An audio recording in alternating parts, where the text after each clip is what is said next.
अस्सलाम वालेकुम नाजरीन, आपका होस्ट मिर्ज़ा रमज़ान बेग हाज़िर खिदमत है। हम बताएंगे आज कि इंसाफ क्यों नहीं मिल पाता या इंसान इंसाफ लेने के लिए सुप्रीम कोर्ट, वज़ीर आज़म पाकिस्तान, वज़ीर आला पंजाब के दफ्तर के चक्कर काटता है। और आज हम आपके लिए एक नई स्टोरी लेके आए हैं। आला हसास इदारे के ऑफिसर के बेटे को अगर इंसाफ नहीं मिल पाता तो आम पब्लिक का क्या हाल होगा, क्या वो तवक्को रखेगी इंसाफ के लिए। तो आज हम ऐसी शख्सियत से आपको मिलवाने जा रहे हैं जो खुद एक कहानी है, जिनको इंसाफ नहीं मिला। उन्हीं की ज़बानी आज हम सुनते हैं कि उनको इंसाफ अभी तक क्यों नहीं मिल रहा। अस्सलाम वालेकुम। जी वालेकुम सलाम। कैसे हैं आप? खैरियत है? ठीक ठाक है? जी सब दुआएं आप। अच्छा बाबा नकवी साहब, बताएं कि अभी तक इंसाफ क्यों नहीं मिल पा रहा आपको?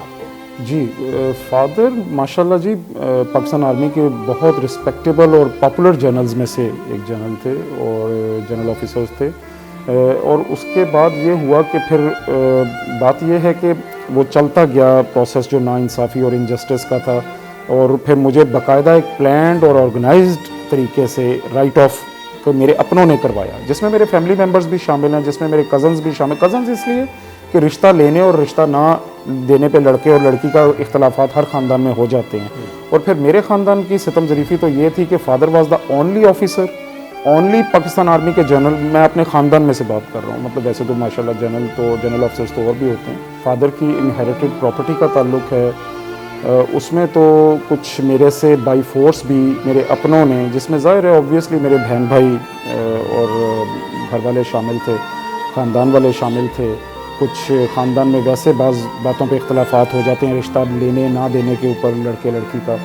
तो उस वजह से मेरी एनिमिटी ख़ानदान में भी दानिस्ता तौर पे इंटेंशनली अपनों ने ही ख़ानदान में मेरी एनिमिटी, या चलें उसको इजी वर्ड्स में दुश्मनी कह लें, डलवाई गई। तो कुछ वो ख़ानदानी इख्तलाफात भी थे जिसकी वजह से मेरी अपोजिशन फिर और ज़्यादा यानी स्ट्रॉन्ग होती गई और जिसकी वजह से मुझे फिर राइट ऑफ कर दिया गया एक ऑर्गेनाइज्ड तरीके से।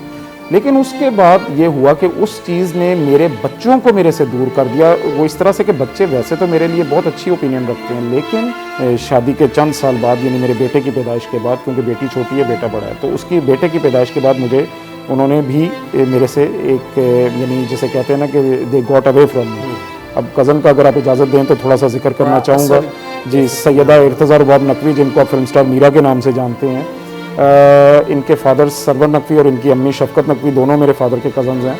बात यह है कि मीरा की वजह से, मतलब क्योंकि मुझे मीडिया ऑलरेडी जानता है, ब्यूरो चीफ्स तक जानते हैं चैनल्स के, तो मैं जब इंटरेक्शन होता था ब्यूरो चीफ हजरात से भी, तो वो कहते थे कि एक स्मगलर है शायद चौधरी चबुर्जी शामनगर का, तो एक सन ऑफ ए जनरल का उससे क्या ताल्लुक़ है और आपके ज़िंदगी में वो कैसे आ गया। मैंने कहा जी हुआ ये कि जो मेरे इन-लॉज़ हैं वो मेरे ताया ताई भी हैं और खाला खालू भी हैं, मैटरनल और पैटर्नल बोथ साइड से रिश्ता है। और क्योंकि वो शाहिद चौधरी शामनगर चबुर्जी में उनके सामने रहता है, तो उस वजह से वो सारा उसके साथ इंटरेक्शन बना।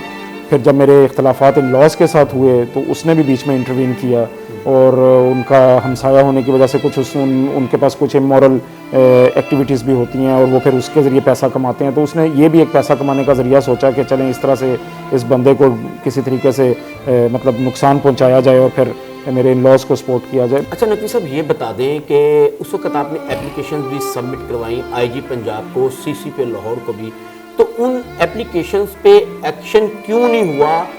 क्या प्रॉब्लम्स हो रही थी कि IG भी बेबस हो गया और CCP भी बेबस हो गया आपको इंसाफ दिलवाने में? मैं तो आज़ादी सहाफ़त का कायल हूँ, तो बात यह है कि सहाफ़ी मेरे लिए मैं इस मुल्क का यानी जिसे कहते हैं कि हमारे सर का ताज हैं। और but the thing is this कि अगर इस तरह के शाहिद चौधरी जैसे स्मगलर सहाफ़त का लबादा उड़ने की कोशिश करेंगे, ये एक तो सहाफ़त को मिसयूज़ करता रहा अपना रोज़नामा महाज अखबार के ज़रिए, फिर इसका ख़त्म भी हो गया, आपको पता है, लोगों को इसने तनख्वाहें वगैरह नहीं दी। और इसके अलावा बात यह है कि इसका एक कारोबार नारकोटिक्स का नहीं है जिस वजह से ये पॉपुलर है।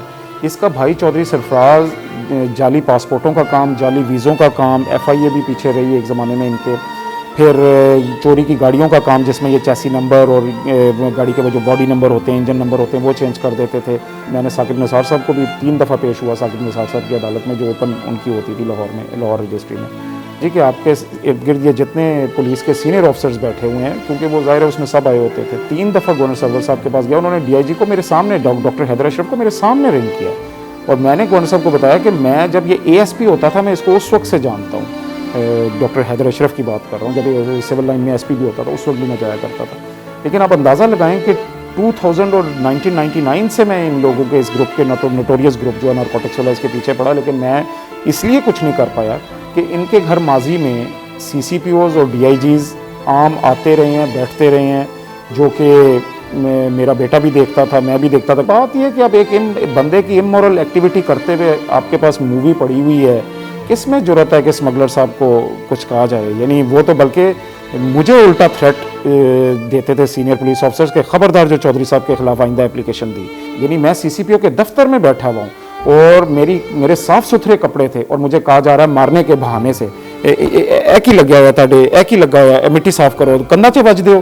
اب صاف ستھرا میں نے پہلے دن نیا سویٹر پہنا ہے اور وہ صرف غصے سے وہ صرف ٹچ کرنے کے بہانے یا مارنے کے بہانے کہہ رہا ہے کوئی مٹی نہیں لگی ہوئی تھی. کہ یہ شاہد چودھری اور اس طرح کے اسمگلر میرے ساتھ اس لیے بھی ناانصافیاں کرتے رہے کہ کروئلٹیز کرتے رہے کہ انہوں نے یہ کہا تھا کہ ڈی آئی جی تمہارے ساتھ بیڈ روم میں تو نہیں سو رہا سی سی پی او, ہم تمہیں جو مرضی کر دیں اس نے فالو اپ یہاں تک تمہارے گھر تک تو تمہیں نہیں بچانے آنا. تو اب بات یہ ہے کہ جب سب کی ساز باز ہو اور سب ملے ہوئے ہوں, جیسے کہ ابھی آنریبل چیف جسٹس نے بھی کہا ابھی پچھلے دنوں میڈیا پہ کہ جب سب ملے ہوں گے اور ہر ادارے کا دوسرے ادارے کے ساتھ کوئی نہ کوئی بندہ ملا ہوا ہوگا اس کانسپیریسی میں, تو پھر آپ کو جسٹس کیسے مل سکتا ہے؟ جی نقوی صاحب, مجھے جو ابھی تک سمجھ لگی ہے یہ ہے کہ آپ کی اولاد بھی آپ سے دور ہے اور جائیداد بھی ابھی تک آپ کو نہیں ملی, وراثتی جائیداد. تو آپ اب وزیر اعظم پاکستان کو, آرمی چیف کو, چیف جسٹس آف پاکستان کو کیا مطالبہ کرتے ہیں؟